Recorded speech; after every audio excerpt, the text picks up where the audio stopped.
noches, El Salvador. Un placer enorme reencontrarnos en este su espacio de entrevistas, 8 en punto. Soy Sergio Méndez, es un placer nuevamente encontrarnos. Y es que esta noche, ya lo habíamos adelantado, noche de análisis de todos los jueves.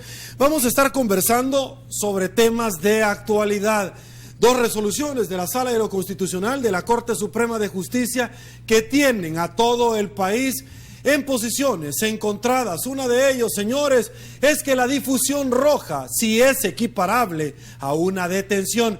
Cambiaron las reglas del juego para muchas personas y por ahí dicen que en la Audiencia Nacional Española el juez Eloy Martínez podría nuevamente solicitar la extradición de militares y, por qué no decirlo, también en los próximos días de exintegrantes del otro bando, de la guerrilla. Vamos a estar conversando también sobre la última resolución donde se determina grupos terroristas a las pandillas de cualquier denominación en este país. Y por supuesto también vamos a conversar sobre los informes de probidad. Ya se dieron los informes del señor Francisco Flores, del señor Saca y del señor Funes, pero también el día de ayer se extendieron tanto del doctor Armando Calderón Sol y del señor, el expresidente Cristiani, y vienen más, eso me han comentado. Esa es nuestra propuesta de esta noche para conversar sobre estos temas con gusto en estudio. Le damos bien la bienvenida a don Dagoberto Gutiérrez. Don Dago. Buenas noches. Un placer. Un abrazo a todos y a todas. Hoy sí le tenemos semita. Ya vi. Agradezcale a Georgina. Es un avance muy importante. Es un avance, sí. Tiene razón. Es un avance. Sí. No lo volvemos a hacer, don Dago. Sí. Con gusto. Le damos la bienvenida a don Mauricio Meyer. Un placer, señor. Igualmente, Sergio. Me gusta que Dago haya ido, pasó la sanidad por su casa y le volaron el pelo. ¿En serio? Sí. Okay. ¿Qué le está viendo a la taza, señor? Buenas noches, un gusto. Buenas noches. ¿Qué tal? ¿Qué es tal? La caja de créditos de Colón. Sí, ¿Qué me le está viendo? ¿No le dieron suficiente café? Voy a conseguir pisto ahí. Perfecto. Ahí le vamos a dar. Buenas noches. Un gusto. Saludamos a Banco Agrícola porque noche tras noche hace posible el primer segmento de su entrevista 8 en punto. Y bueno, señores, arrancamos ya en segundos. Le voy a pedir a mi productora que nos comparta la resolución, los fragmentos más importantes de la resolución de la Sala de lo Constitucional de la Corte Suprema de Justicia, donde estableció a las maras o cualquier grupo o denominación aislado al margen de la ley que son considerados como terroristas a estos miembros. ¿Cuál es su postura ante esta situación, don Dagoberto? La pregunta extensiva para también nuestros dos invitados y para usted, que puede estar en casita o en cualquier punto del territorio, dentro y fuera del territorio salvadoreño. ¿Qué implicaciones trae esta resolución, don Dagoberto Gutiérrez? Porque habla sobre varios temas. Uno de ellos es que los jueces ya no tienen para dónde no aplicar la ley correspondiente, terrorismo. Pero adicionalmente, cualquier persona que intente, que pispilee, como decimos en el caló popular, acercarse a una probable tregua, a platicar al oído, también se le va a procesar. Por favor. Un saludo para Tito, que tiene 3 años, y a sus padres, a Carlos, a Lora y a su abuela, La Luz. Es un gran instalador de energía eléctrica a los 3 años. Tené cuidado con eso, Tito, pero seguí en eso. Nuestro pesar por la muerte del padre Pedro de Klerk. ¿Se acuerdan ustedes de un grupo de sacerdotes belgas y religiosos que se incorporaron a las luchas de nosotros? Luchas heroicas, valientes, sangrientas, en donde se avanza metro a metro y milímetro a milímetro. Pedro de Klerk fue uno de sus hombres. Murió este fin de semana. Sus restos se han quemado y sus cenizas se van a distribuir en las comunidades donde él trabajó. Un abrazo a sus amigos y a su grupo. Falleció Mario Guiñada Carranza, luchador de muchos años. Mi dolor y mi pésame a su familia y a sus amigos. Nuestro pésame también para la familia. Sí. Hombre de la clandestinidad, en el Partido Comunista y en el trabajo de la guerrilla en tiempos de la guerra. nos duele mucho su muerte. Ustedes han oído mucho del quiebre de la economía china, de las crisis de las bolsas. Eso forma parte de la tercera guerra planetaria, que ya está avanzando. Agradezco el regalo del doctor Guerrero, Francisco Rafael Guerrero, de la última revista de la Facultad de Derecho de la Universidad Tecnológica, Ley, Derecho y Jurisprudencia. Claro que la voy a leer y claro que la voy a estudiar. Esto es una pasión irrenunciable. Ahora bien, la última sentencia de la Sala de lo Constitucional es un trabajo con importante nivel intelectual. La he leído de la primera hasta la última hoja, bastante despacio. Y en Chalchuapa lo vamos a estudiar este sábado ahí en el Cerro Tachipegua. Hemos sacado copia de la sentencia. Hay un grupo de muchachos y muchachas de distintas actividades. La vamos a estudiar. Ténganme allí en la Cruz Calle de la Ceiba el machito negro, porque vamos a viajar de noche y los machos son los mejores. Y listas las lámparas Coleman. Ahora bien, este es un trabajo abundantemente político de la Sala de lo Constitucional, donde tomaron decisiones políticas importantes. La figura del terrorismo es una figura que corresponde a los imperios. Siempre los imperios ponen calificativos a los grupos, a las personas o a los estados que enfrentan sus intereses dominantes. Antes era el comunismo. Quien resistía, quien se oponía y quien criticaba era comunista y era perseguido. Así hizo Roma con Aníbal. Después que Aníbal amenazó Roma por 17 años, cuando lo derrotan en la batalla de Zama, era el enemigo mortal y lo persiguieron hasta Bactria, allá en la Media, y lo mataron. Es propio de los imperios. Y la ley, esta ley especial contra el terrorismo, es una ley copia de la política imperial. Este es Occidente, es decir, Estados Unidos, Canadá, Europa, Australia y Nueva Zelanda, persiguiendo a sus enemigos. Nosotros no somos de Occidente, somos de la periferia. Pero eso no se refleja ni en nuestro pensamiento ni en nuestras leyes. Los magistrados de la Sala de la Constitucional en esta sentencia aparecen como mansos siervos de la literatura jurídica de Occidente, que no refleja nuestra realidad. Y es equivocado. Y es peligroso. Ustedes, cuando asimilan las pandillas a grupos terroristas, convierten a estos grupos en fuerzas políticas de un plumazo. Ya no se trata de pandillas, se trata de fuerzas políticas. Porque cuando plantean que amenazan al Estado, es que esa es una actividad política que solamente lo pueden hacer gente con fuerza, con poder, con organización. Miren el significado de esa decisión. Y luego, si son fuerzas políticas, son sujetos de negociación. Porque siempre que se negocia con el que tiene fuerza. Pero ahí hay una prohibición, ¿no? Estados Unidos, por ejemplo, en Afganistán, negoció con los talibanes.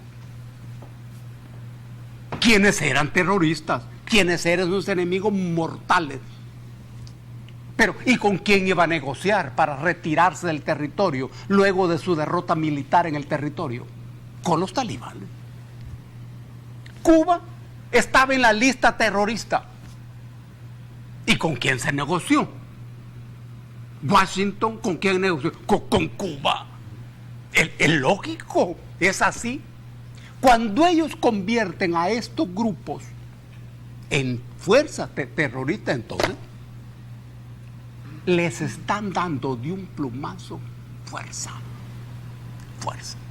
Y también los están convirtiendo en sujetos de negociación. Toda la sentencia es una defensa de la ley. Yo sé que jurídicamente eso es posible. Y esto hace que esta sentencia esté en la calidad de sentencias manipulativas. Conforme. Una clase de este tipo de sentencias es conforme, otras interpretativas y otras manipulativas. Es cuando se hace un esfuerzo extraordinario por mantener una ley dentro del orden. Voy a seguir analizando esto. Esto nada más de entrada. Perfecto. Don Mauricio, por favor. Yo no sé, Dagoberto, si estoy equivocado, pero la resolución tiene que 90 o 92 páginas. Aproximadamente. ¿Verdad? Sí. Okay. Exacto. Déjeme compartir con usted, ya que usted lo dijo, precisamente lo habíamos pedido y acá lo Okay. tenemos. Parte de la resolución de la Sala declara como grupos terroristas a pandillas denominadas MS-18.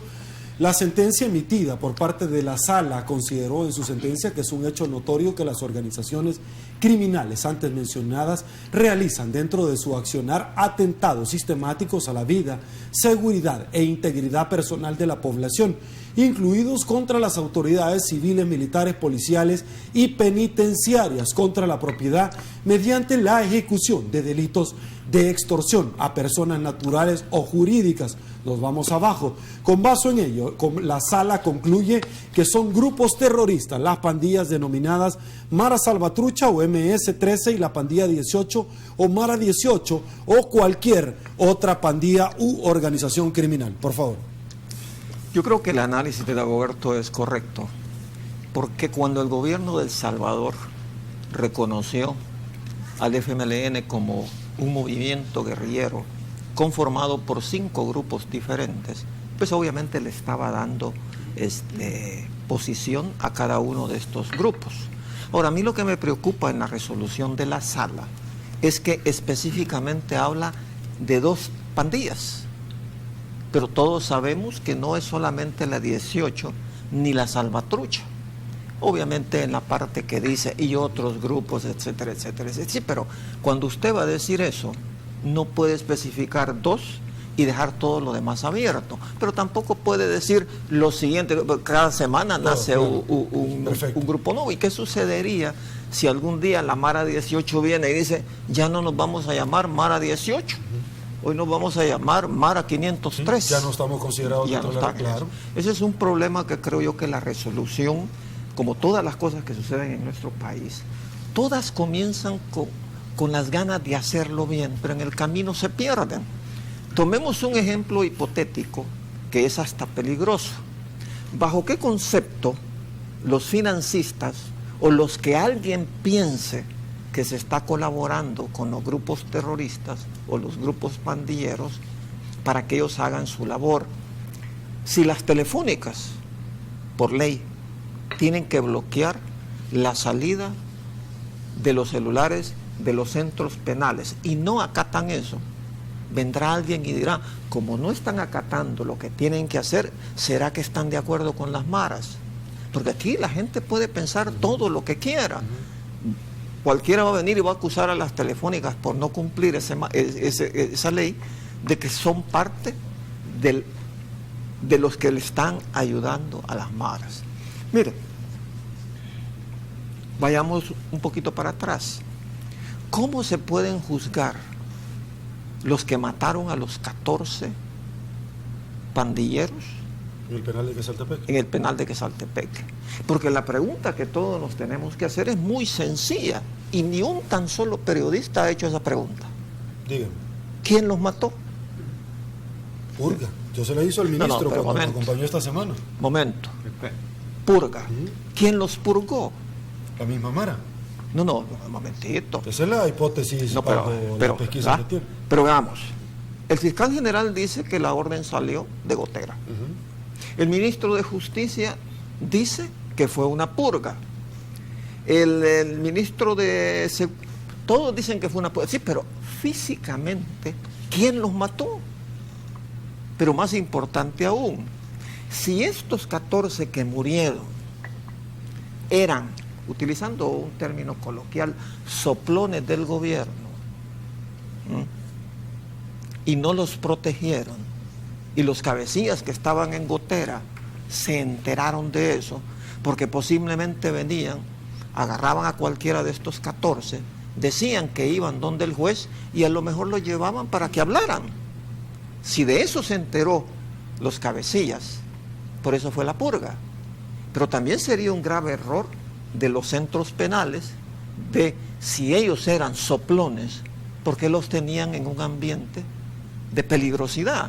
Pero para mí la pregunta es, ¿quién los mató? Porque alguien los tuvo que haber matado. Ahora, ¿por qué no sabemos y por qué no nos lo dicen? ¿Por qué sencillamente aceptamos lo que un funcionario, y desafortunadamente esta es la misma silla en la que se sientan todos? El ministro de Obras Públicas que viene a mentir aquí abiertamente, el ministro de Seguridad Pública que viene hace 1 o 2 días, el que yo creo que padece de lo que alguna vez yo mencioné, de diarrea verborreica, el secretario de Comunicaciones de este gobierno, con una tranquilidad, acusando a un partido, mintiendo abierta, que es fácil de comprobar las mentiras, muy fácil. Cuando el ministro de Obras Públicas dice que se robaron el cable aéreo que nunca existió, que se robaron las lámparas en la campaña política, y ahí están las lámparas de la Diego de Holguín. Bueno, yo le repliqué su pregunta, ¿se recuerda? Claro, pero se zafó, es que se zafó.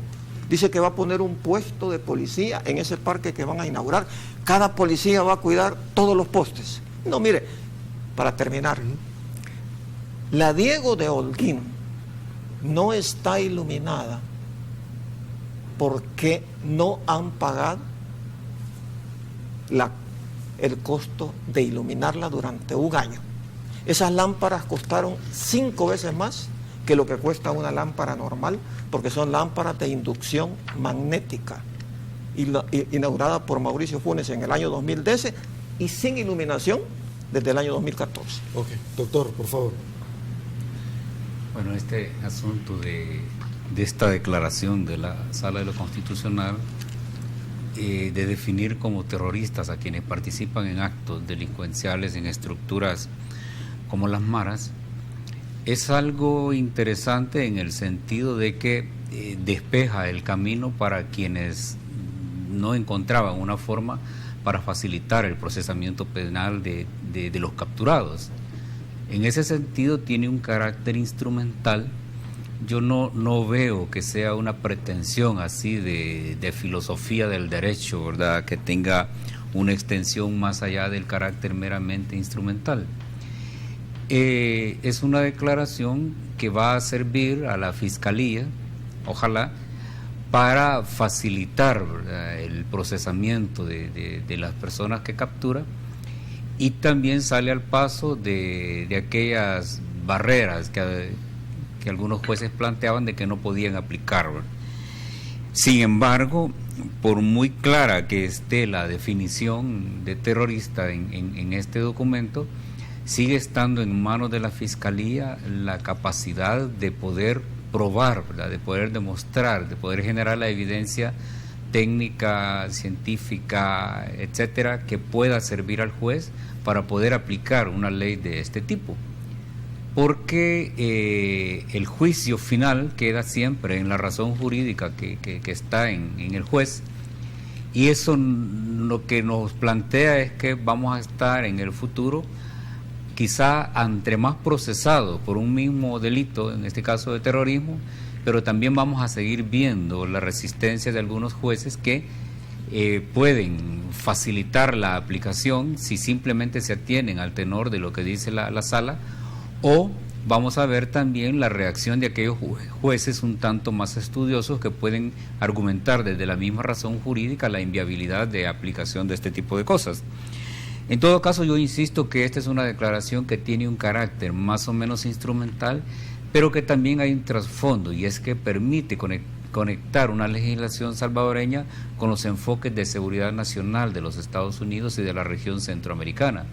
En ese sentido, aquí estamos ante una situación política que poco la han mencionado, y es que al declarar como terroristas a los grupos delincuenciales, también se plantea la necesidad de un cambio en la estrategia de seguridad, porque no se puede seguir aplicando un modelo o un esquema de seguridad pública a una amenaza que ya está constituida como propia del campo de la seguridad nacional.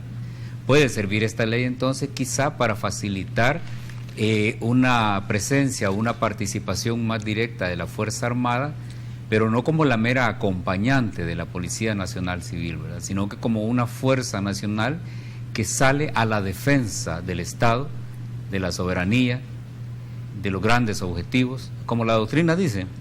Y ahí es donde también vamos a ver una resistencia política, porque implicaría para el FMLN tragarse con mucho dolor esa resistencia a hacer el giro de estrategia de seguridad. En ese sentido, la ley está invocando un nuevo esquema, y ahí es donde la población tiene que tener algunas certezas. Esta es un instrumento jurídico que puede facilitar procesos de penalización, pero tampoco vaya a creer el ciudadano que esto va a agilizar y que realmente es una medida para detener la violencia y la delincuencia. Porque el problema de la lucha contra la delincuencia estructurada como crimen organizado no está tanto en los contenidos de la ley, ¿verdad?, sino que en las deficiencias conceptuales de quienes dirigen las supuestas políticas de seguridad, pero también de las estrategias y de las tácticas en el terreno que deberían estarse ocupando. ¿Y los aplicadores de justicia? ¿Cómo? ¿Y los aplicadores de justicia? Los aplicadores de justicia van a hacer lo que siempre hacen, ¿verdad?, razonar a la luz de la prueba, razonar a la luz de los criterios que la ley les da, pero tampoco esto van a ser actos masivos como algunos creen, y a la gente hay que decírselo, ¿verdad? Mientras no se tenga una política pública de seguridad y planes y estrategias novedosos que reenfoquen y replanteen los esquemas y los ámbitos de trabajo, vamos a seguir en lo mismo. Ok, bueno, a la gente hay que decirle también que tenemos que hacer la primera pausa comercial en 8 en punto. Quédese con nosotros, volvemos.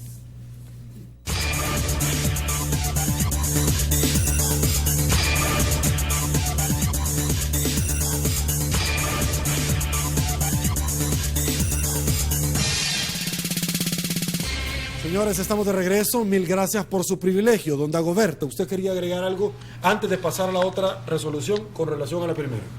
La Corte Suprema de Justicia aquí y en todas partes hace un trabajo político, porque no hay nada más político que la justicia.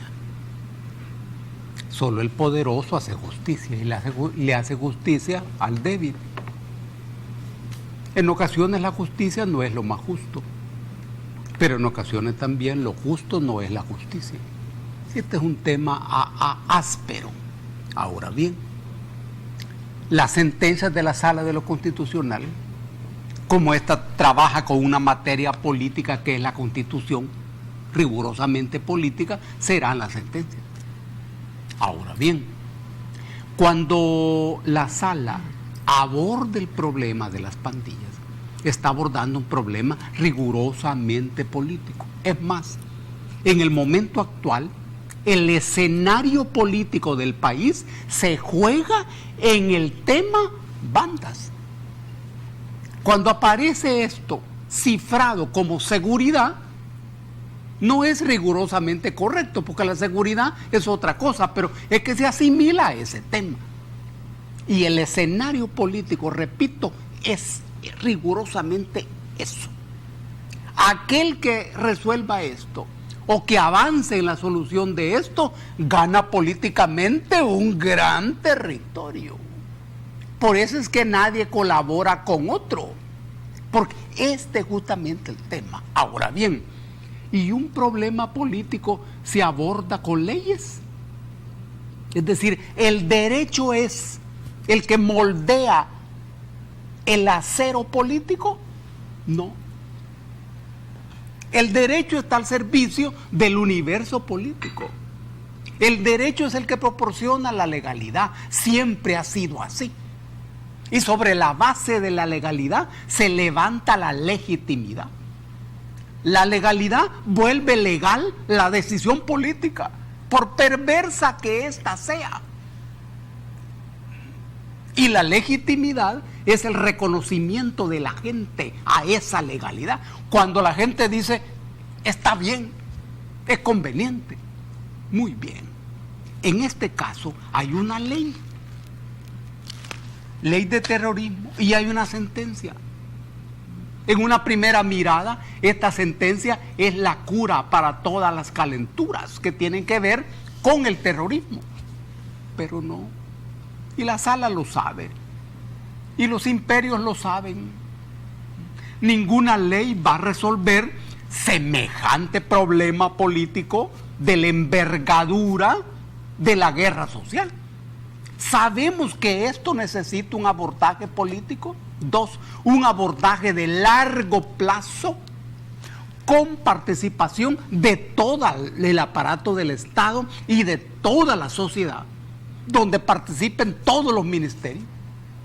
La sala ignora el follaje político y social de este problema y simplemente acude a la figura de terrorismo, como si viene de Marte, como si viene de Venus.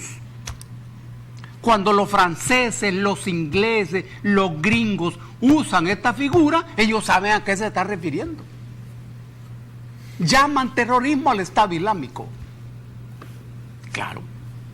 Pero ellos no ignoran el trabajo del Estado Islámico. No ignora que son militares iraquíes sunitas con los que siempre gobernaron Irak. Pero cuando los gringos matan a su aliado Saddam Hussein y pasan a gobernar con los chiitas, que son la mayoría, rompen todo. Aquí hay una escuela de la relación entre lo legal y lo político. Por eso es que la sala entra en este terreno sinuoso de este vínculo. Pero la sentencia tiene elegancia, tiene perfume, y la vamos a seguir comentando. Perfecto. Don Mauricio, cambiamos de tema. La Sala de lo Constitucional. Recordarán ustedes que en Corte Plena el año pasado se determinó que la difusión roja de Interpol no era equiparable a una detención, solamente la ubicación. Críticas, por supuesto, porque un mes antes de esto a unos guatemaltecos en Santa Ana sí se le había detenido, y de hecho en el Código Penal establece que en efecto la difusión roja es equiparable a la detención. Comparto con usted los fragmentos más importantes. Sala de lo Constitucional. Las alertas de difusión roja emitidas por Interpol Internacional equivalen a una orden de captura tal como lo ordena la legislación salvadoreña. Recordarán que estos militares se fueron a un cuartel donde obtuvieron un resguardo, algo que yo he buscado en la legislación y no he encontrado la figura del resguardo hasta este momento a dónde está. Pero bueno, se dio. El tema de todo esto es que el Chapo Guzmán pudo haber venido a nuestro país y no se le pudo haber detenido, porque como la Corte dijo que ya no era igual la difusión roja a la detención, pero la Sala de lo Constitucional, señores, cambia dramáticamente este tema y dice, sí señor, ¿cuál es lo importante? Que las órdenes de extradición siguen vigentes. La querellante Bernabeu, la Audiencia Nacional Español, frente al juez Eloy, solicitó la extradición. ¿Qué es lo que va a pasar? De eso se trata precisamente la pregunta. Voy con usted. Mire, antes de tocar ese tema, solo quiero terminar algo de lo que Dagoberto mencionaba con lo de las pandillas y los terroristas y todo lo que estamos viviendo. Yo creo que el fenómeno de las pandillas en El Salvador existe en Guatemala y existe en Honduras. La gran pregunta que nos tenemos que hacer es por qué ese fenómeno no lo tenemos en Nicaragua. En Nicaragua no existe el fenómeno de las pandillas. En Nicaragua no hay pandilleros presos. Entonces, lo primero que debieron de haber hecho es ir a Nicaragua a averiguar qué es lo que están haciendo en Nicaragua para no tener pandilleros. Ahora, con respecto a lo que usted menciona, mire, la embajadora de los Estados Unidos el día de ayer mencionaba algo que de alguna forma choca con las intenciones que tenía el fiscal general de la República. Incluso ella fue más allá y dijo que este problema que nosotros tenemos de la violencia diaria, aquí mueren aproximadamente 40 personas diarias, que equivalen a más de lo que tiene un mes de días. Esto, dice, no es una cosa que se va a arreglar a corto plazo. Todas estas resoluciones, todas tienen una limitante. ¿Quién va a ser la persona o la institución que la va a aplicar? Eso es todo. Eso es todo. Cuando usted habla de que los militares, acuérdese que hace poco un militar mató a una persona en Ahuachapán, y ¿qué fue lo primero que hizo? Irse a meter al cuartel, ¿verdad? Porque cada uno tiene de alguna manera cómo se quieren proteger. Yo en esta segunda resolución no es tan fácil de analizarla, porque va a depender de la voluntad, como muy bien dice Dagoberto, política de los que se encarguen de hacerlo. El proceso significa que hay muchas personas que tendrían que ser acto seguido. Por supuesto, ¿verdad? Entonces ahora la pregunta es, ¿quién va a ser el primero que va a decir comencemos? Que va a tirar la piedra. Claro, claro. Entonces en política sucede eso. En los últimos tiempos, lo último que hemos visto nada más es acusar a un expresidente que es Francisco Flores, a un expresidente de Landa que ya cumplió parte de su sentencia, y deje de contar. Y el exministro de Salud en la época de Tony Saca. ¿O usted cree que con esto que ha hecho la sala de decir cuál es el patrimonio de cada uno de los expresidentes va a pasar algo? No, si lo único que tenemos que decir es que Mauricio Funes dice que entró con $700,000 y salió con 600. Sí, pero hay una cosa bien interesante sobre ese tema que usted lo acaba de tocar.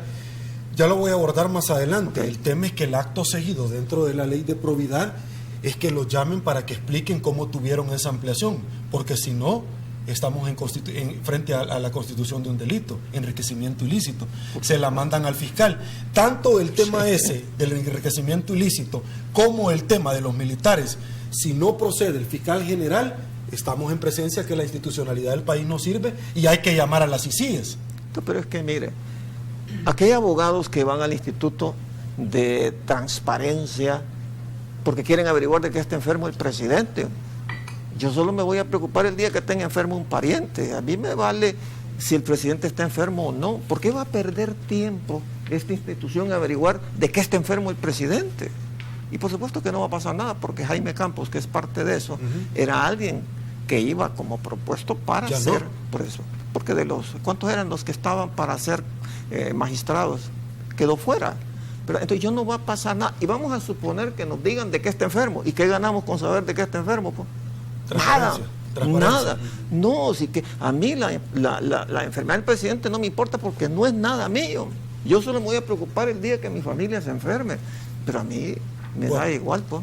Antes, doctor Godoy, de ir con usted, déjeme comentarle que algo que es muy importante acá en 8 en Punto es la participación ciudadana.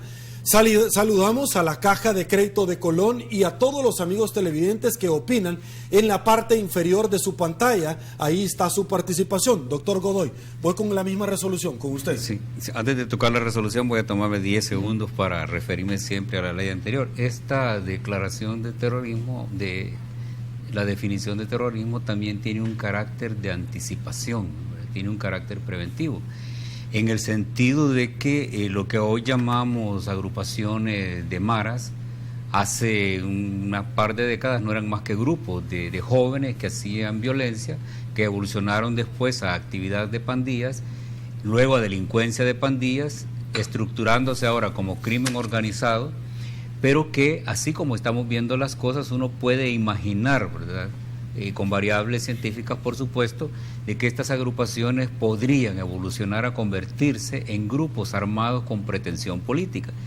Y al constituirse en grupos armados con pretensión política, los actos de terrorismo sí son comunes, precisamente porque ya están desafiando no solo la autoridad del Estado, sino que tener pretensión de un control estratégico, y en ese sentido se convierte en una alerta para los Estados Unidos en su concepto de seguridad nacional. Hay un documento que valdría la pena revisar a quien le interese, y es la declaración del Concilio Latinoamericano de Inteligencia, creo que fue el del 2004, donde se plantea la gran hipótesis de amenaza a la seguridad de los Estados Unidos con la existencia de grupos armados en la región centroamericana que puedan tener pretensión política. En ese sentido, una ley antiterrorismo se convierte como algo preventivo. Luego, pasando a la otra, el asunto de la difusión roja de Interpol, yo estaba leyendo, no recuerdo en qué documento precisamente ahora, de que podría no tener aplicación retroactiva para el caso de petición de captura de los militares, porque se podría argumentar que eso ya fue cosa juzgada y que hubo resolución por la Corte Suprema de Justicia. Sin embargo, escuchaba también la otra postura de que eso sigue abierto. Ahí lo que tenemos es un dilema que habría que ver cómo evoluciona. En todo caso, suponiendo de que se activara la orden de captura contra militares por los delitos que ya se mencionaron, que se dieron en el contexto de la guerra, también se abre otro capítulo. Es de que además de los militares, hay otros que también participaron en crímenes de lesa humanidad o de fuertes violaciones a los derechos humanos que no necesariamente estaban en el estamento militar, estaban al otro lado, y podría eso activar también una petición para partes interesadas en otros lugares. Ok, lo que pasa es que, bueno, habrá que ver porque los delitos lesa humanidad no prescriben. Sí. Vamos a otra pausa, quédese con nosotros, volvemos.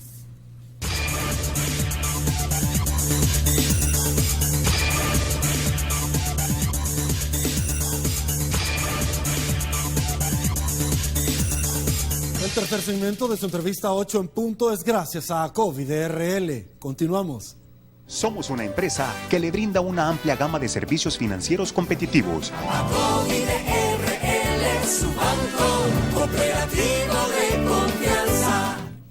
Y bueno, señores, déjenme comentarles rápidamente. Vamos a abordar el tema de las declaraciones patrimoniales del expresidente Saca Flores y del señor Funes. Ya se han entregado, como hemos tenido conocimiento, de los expresidentes Cristiani y el doctor Armando Calderón Sol. Yo quiero compartir algo que es muy importante y le pido por favor que me acompañen acá sobre una noticia precisamente muy importante donde la CICIG llama la atención y ustedes lo pueden ver en Transparencia Activa de Casa Presidencial este día, y yo debo ser honrado.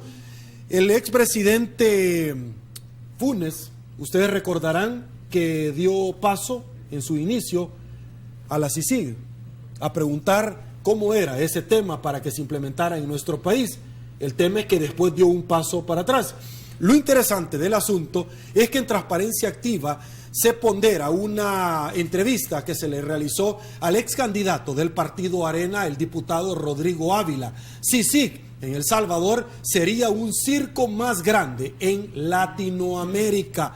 Más abajo, si me ayudan por favor, se vierten preguntas importantes. ¿Qué hizo cambiar el pensamiento tan firme como el que expresaba el ahora diputado Rodrigo Ávila y ex candidato a la presidencia del partido Arena? ¿Cuál fue la razón para que años después su partido conociera de las posturas de sus miembros de la Comisión de Seguridad en el Parlamento? Don Dagoberto, ¿qué pasa? Que de pronto, si tienes el poder, tienes una postura, pero si no lo tienes, entonces que venga la CICIG. Cuénteme. Eso parece y es lógico, porque hay una enorme diferencia en tener el poder y en no tener el poder. Quien tiene el poder lo usa, porque el poder no es una cosa que se puede meter en un bolsillo. El poder es una relación social que se basa en la diferencia de recursos y sirve para producir cambios o para impedirlos. Ese es el poder. Y es obvio que las posiciones cambian en la medida en que cambian los intereses.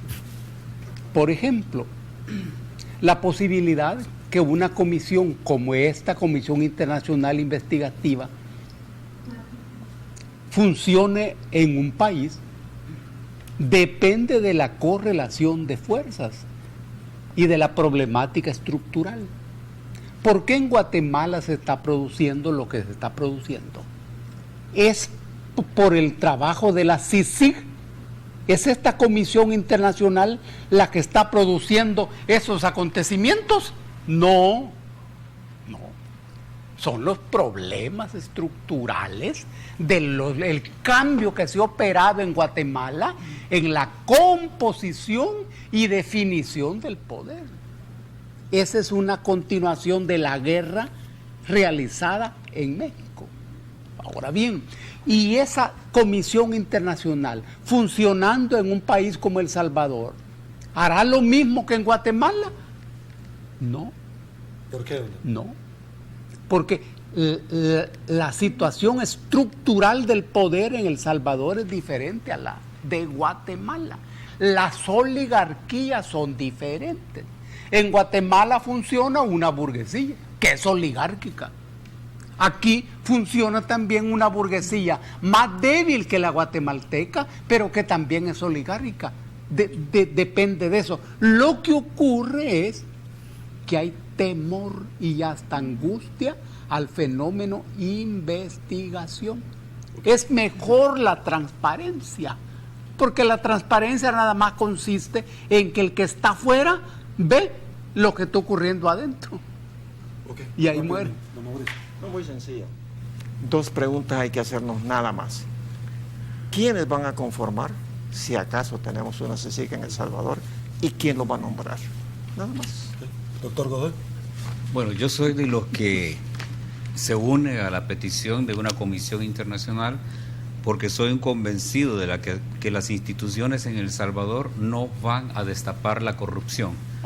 Los indicios de alta corrupción en El Salvador son en extremo alto, más que todo en los últimos años, ¿verdad? Hay círculos donde se habla de cifras increíbles de millones extraídos del erario público, mientras los hospitales no tienen camas ni medicina. Una comisión internacional independiente que no tenga que rendirle cuentas a élites del poder es la que puede destapar este circo, como diría la persona que vimos en la pantalla. Hay indicios suficientes y hay que seguir insistiendo en que una comisión internacional es necesaria, a la par de un fiscal robusto que se atreva a acompañar un proyecto de este tipo para sanear esa cultura de la corrupción que está en la cabeza de las élites de los dirigentes políticos de este país. ¿Por qué cambian de posición según Transparencia Activa, antes y un después? Lo que pasa es que hay un principio básico que dice que en el poder todos son conservadores, fuera del poder todos son revolucionarios. ¿Y ese principio se aplica aquí? Sí. Ok. Pausa, volvemos, señor.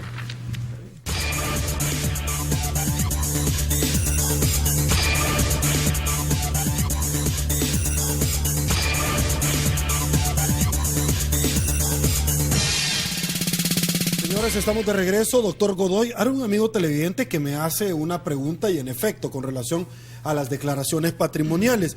¿Qué pasa si Providad no hace nada? Pues bueno, entonces que hay que quitar al director de Providad, simple y sencillamente, y hay que poner a alguien que sí va a hacer y que siga el proceso de mandar a llamar a los expresidentes para que expliquen cómo es que han tenido un aumento de capital. Si este es constitutivo de delito, que lo mande a la fiscalía porque obviamente tendrá que investigar. Pero un amigo televidente me dice, el ex entrevistador y presidente de la República tiene mucho que aclarar. Obviamente se refiere al señor Funes. Según sus declaraciones de probidad, ¿cómo es que después de que le aparecían cobrando en los periódicos por ser deudor moroso, al entrar a la presidencia reportó un patrimonio de 725,000, un 3/4 de millón? Cuénteme. Y es decir, y los 3 millones del señor Salume, que solo él sabe cómo le iban a pagar, y la casa de clase media, etcétera. Sí. Lo que pasa es que los principios internacionales de auditoría indican técnicas y principios para detectar las operaciones fraudulentas de quien sea, porque hay 1000 formas de lavar, de encubrir, de tapar, ¿verdad? A veces se es demasiado ingenuo cuando, suponiendo que puedo salir con millones, digo que solo tengo 600,000. Eso es raro, no se lo cree ni mi gato que es muy inteligente, ¿verdad? Lo que necesitamos son auditorías especializadas, independientes, que tengan alcance forense. Este tipo de investigaciones ya no debe estar en funcionarios como los de aquí, que se encubren todo, porque como este país, todas las redes de élites pueden estar vinculadas a la corrupción, los favores están en no investigarse, en no descubrirse, etcétera. Necesitamos la presencia internacional, como digo, con la robustez de un fiscal que se atreva a hacer el baluarte de este tipo de reforma política, porque la corrupción hay que pararla, porque por cada millón que se roban en las estructuras del crimen organizado, de la corrupción, hay miles y miles de pacientes que mueren en los hospitales porque no tienen camas, medicina, atención médica. Eso es lamentable y es políticamente inmoral. Perfecto, llegamos al final, les debo la despedida a todos ustedes, amigos televidentes. Soy Sergio Méndez, hoy jueves 27 de agosto del 2015, así están las cosas hoy por hoy en nuestro país. Que descanse, será hasta mañana y que el Señor los bendiga a todos.